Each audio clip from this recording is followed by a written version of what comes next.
Kalaburagi high court ಆವರಣದಲ್ಲಿ bomb blast ಪ್ರದರ್ಶನ, operation ಅಭ್ಯಾಸ, ನಾಗರಿಕ ರಕ್ಷಣಾ ಕಾರ್ಯಾಚರಣೆ ಅಂಗವಾಗಿ ಆಯೋಜನೆ. ಬಾಂಬ್ ಬ್ಲಾಸ್ಟ್ ಸೃಷ್ಟಿಸಿ ನಂತರ ರಕ್ಷಣಾ ಅಣುಕು ಪ್ರದರ್ಶನ ಮಾಡಿದ ಅಗ್ನಿಶಾಮಕ, ಆರೋಗ್ಯ ಇಲಾಖೆ, ಪೊಲೀಸ್ ಸಿಬ್ಬಂದಿ.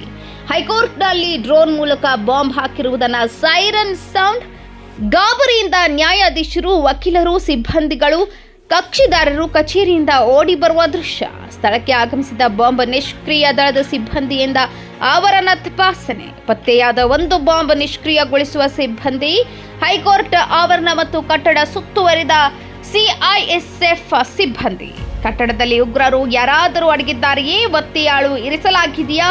ಗಾಯಾಳುಗಳು ಸಿಲುಕಿರುವರೇ ಎಂದು ತಪಾಸಣೆ, ಅಣುಕು ಪ್ರದರ್ಶನ. ಹೈಕೋರ್ಟ್ನ ನ್ಯಾಯಮೂರ್ತಿ, ಜಿಲ್ಲಾಧಿಕಾರಿ ಸೇರಿ ಅನೇಕ ಹಿರಿಯ ಪೊಲೀಸರು, ಸಿಬ್ಬಂದಿಗಳು, ಜನರು ಉಪಸ್ಥಿತರಿದ್ದರು.